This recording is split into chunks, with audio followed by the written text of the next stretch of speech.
అమరావతిలో 2723 కోట్ల పనులకు సిఆర్డీఏ గ్రీన్ సిగ్నల్ ఇచ్చింది.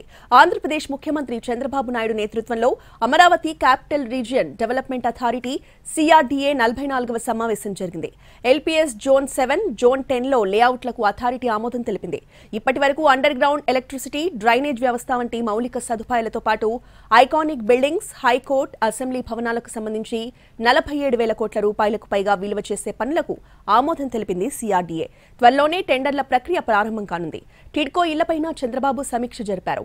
బ్యాంక్ లోన్లు క్లియర్ చేసి వచ్చే జూన్లోగా 1,00,000 ఇళ్లు పూర్తయ్యేలా చూడాలని అధికారుల్ని ఆదేశించారు చంద్రబాబు.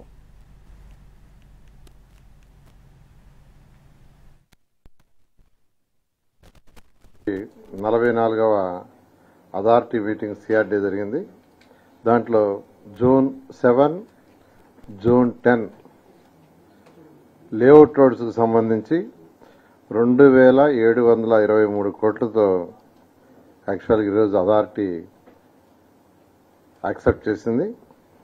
సో మొత్తం ఇంతవరకు 47,288 కోట్లు 47,288 కోట్ల రూపాయలకి ఈ అథారిటీ ఇంతవరకు యాక్చువల్గా రోడ్లు కావచ్చు, డ్రైన్స్ కావచ్చు, డ్రింకింగ్ వాటర్ కావచ్చు, సివరేజ్ యూజ్డ్ వాటర్ కావచ్చు, ఎలక్ట్రిసిటీ అండర్ గ్రౌండ్ లైన్స్ కావచ్చు, లేదా అధికారులకు 3,600 బిల్డింగ్స్ కావచ్చు, లేదా 5 ఐకానిక్ టవర్స్ కావచ్చు, 250 మీటర్లు ఎత్తుండే అసెంబ్లీ భవనం కావచ్చు, లేదా హైకోర్టు భవనం కావచ్చు, ఇవన్నీ కూడా వీటన్నిటికి సంబంధించి ఇంతవరకు 47,288 కోట్లకి ఈరోజు యాక్చువల్గా యాక్సెప్ట్ చేయడం జరిగింది.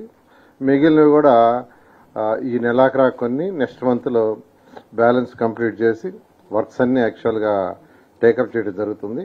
టెండర్లు కూడా 1 by 1 నెక్స్ట్ మంత్ 15వ తేదీ లోపల అన్నిటికి సంబంధించి టెండర్లు కూడా పిలిచే విధంగా ప్లాన్ చేయడం జరిగింది.